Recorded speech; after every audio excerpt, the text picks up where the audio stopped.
All right. Well, good morning, everybody. Welcome to the PPAR 7-day look back for January 30th, 2024. Last look back of the month. We're already here at the end of January. Crazy to think that we're already there.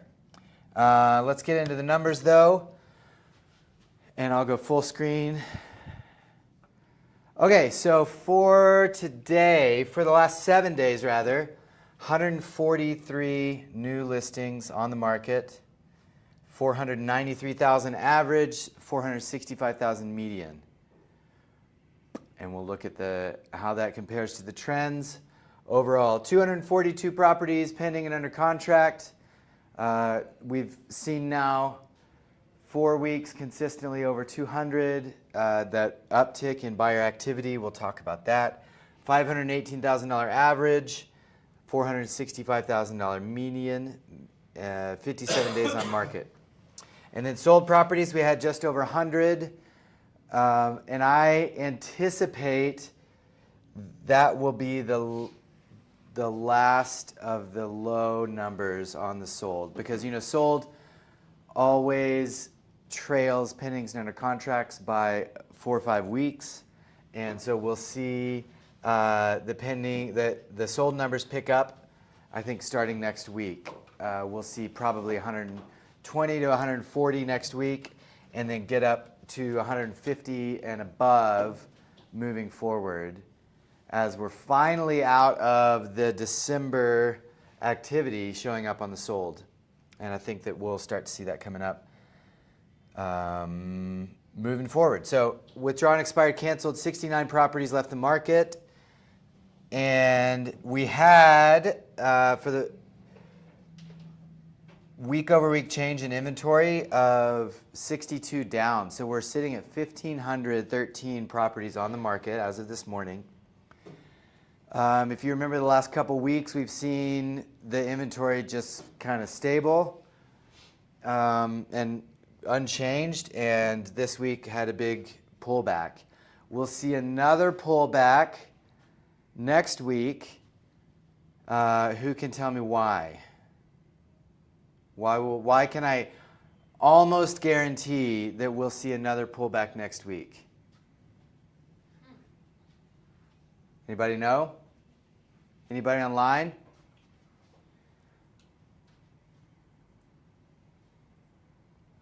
No? So what month will next Tuesday be? February. What happens at the end of every month? We've seen it very consistently. There's an increase in properties withdrawn, expired, and canceled. Whether it's people that write their listing agreements to expire at the end of a month, or whether it's people that say they're reassessing and say we want to take it off the market. Whatever it is, we see consistently, and I can pull up and show you those numbers, consistently see those numbers spike at the turnover of every month. So we saw a week over week change down of 62 this week. Next week, we'll catch that January expiring wave that will show up the first week of February, and that number will be negative. And the biggest of these that we ever see is on January 1st, the turnover of the year, and we had 185 that left the market that just went off. If we were 1 week back further, we'd see 185 down. So we can anticipate that next week, continued inventory going down. And then at some point, probably February will be similar to January, and it'll be kind of static, and then we'll see a drop again into March.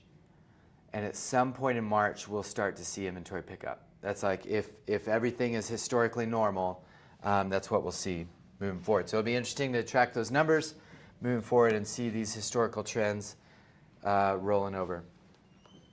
Okay, so we've got a 1 year average, we've got our 6 month average, and we've got our 4 week average or 1 month average here.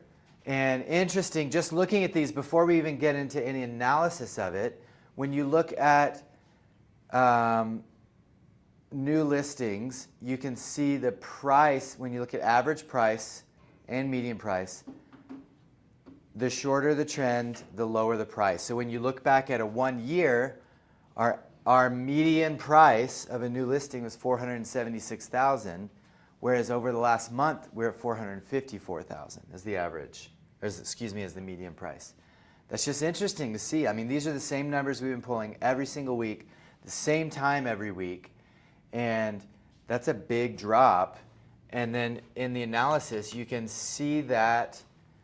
So the comparison of these two numbers, so over the last month, 454,000 as the median.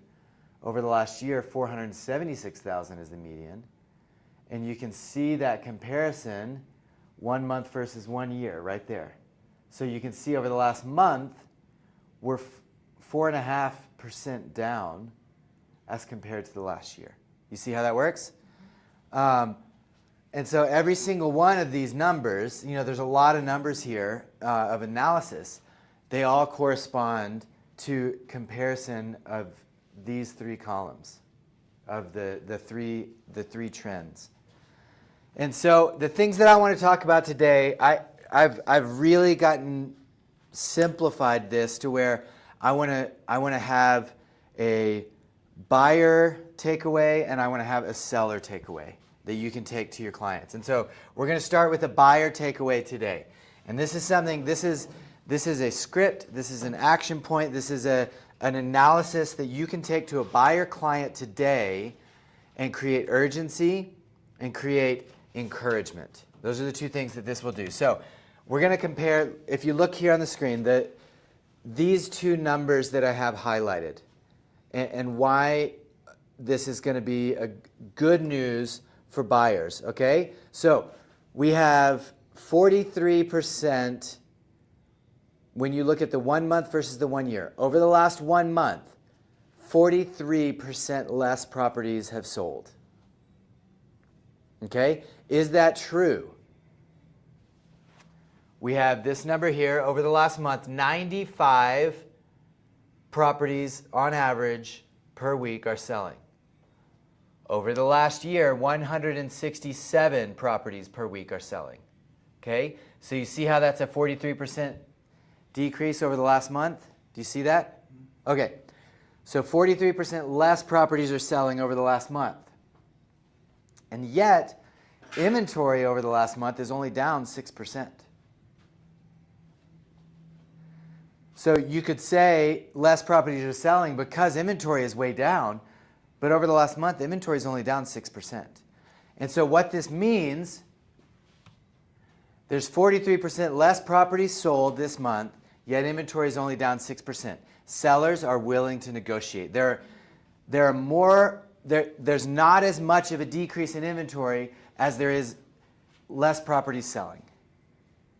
Okay, so do you see how that works? Do you see why that's encouraging to a buyer? Is that there are sellers who are recognizing that properties aren't selling as much, and yet inventory isn't down all that much over the last month. So this is good news for buyers. Sellers are willing to negotiate.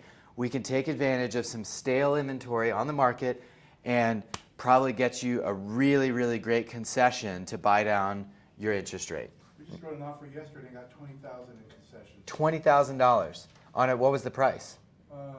$490 something.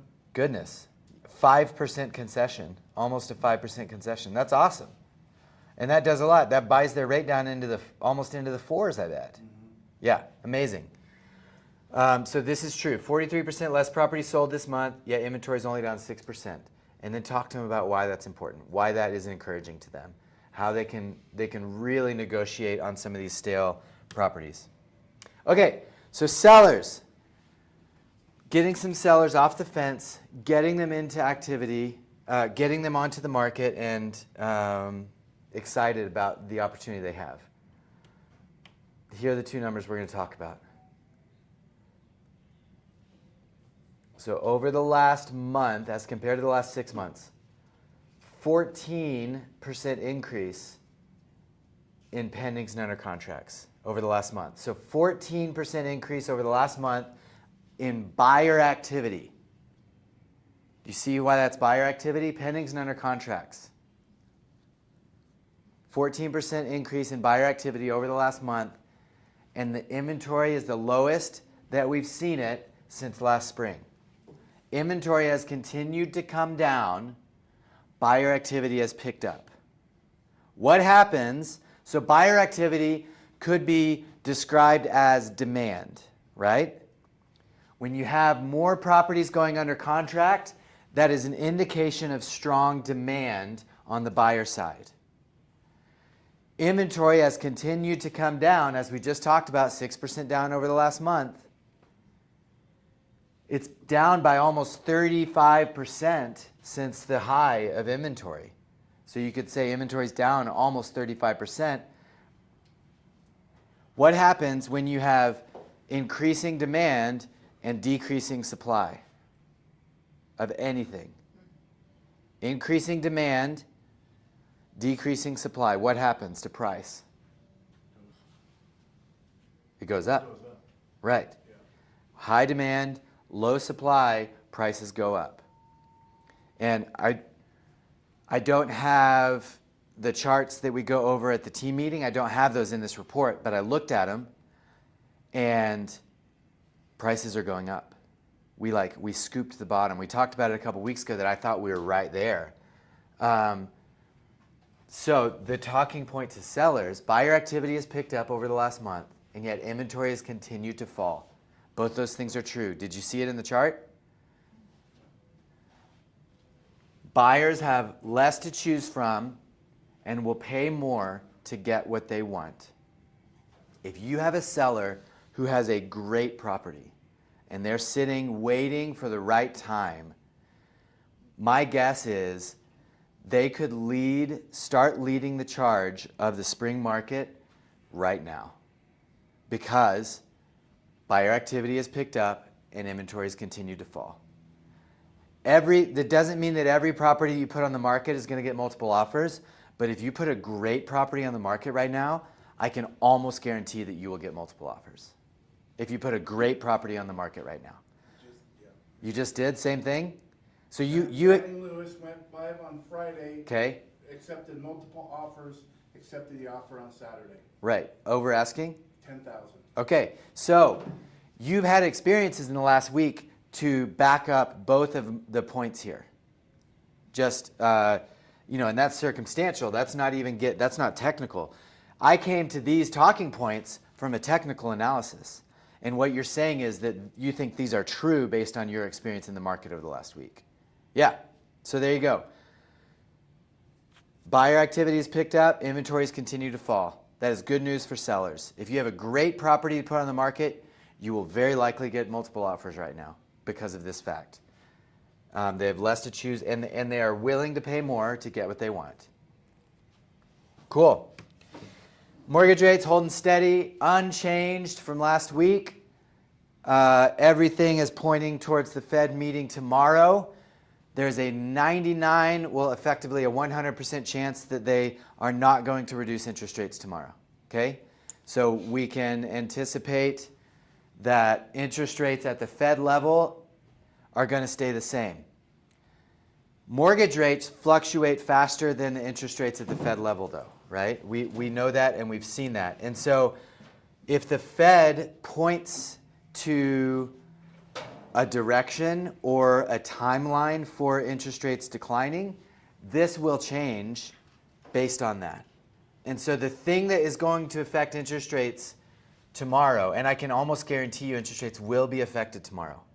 The thing that's going to do it is what the Fed says, not what they do. So tomorrow, what are they going to do? They're going to do nothing.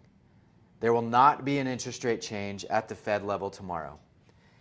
And yet, this interest rate will either go up or down depending on what they say. It will very likely not stay the same. If they come out and say, we are definitely looking at lowering interest rates as inflation has gotten under control, and we can anticipate 3 to 5 interest rate reductions this year, probably starting at the next Fed meeting. If they come out and say that, this is going to drop to probably 6.5 tomorrow. So that would be one scenario. If they come out tomorrow and say, Inflation, there are precursor indicators that inflation is going to be back on the rise, and we don't anticipate lowering interest rates until inflation is very much under control. And so at this time, we can't say with certainty that interest rates will come down this year. If they come out and say that, this will go up by 1/4 of a point tomorrow. So depending on what they say, I think there's probably a 3/4 point swing of what happens to interest rates tomorrow. It's crazy. It's crazy. And that nothing will change. It'll just be what they say. So all eyes are on that. I may put out a little a text or maybe a short video or something about it when it happens tomorrow to get to all you guys, because I do think that it's going to be a good indication of what's happening for the rest of the year. As of right now, the market is still expecting 5 interest rate reductions this year to get us to probably 1.5 points lower than this.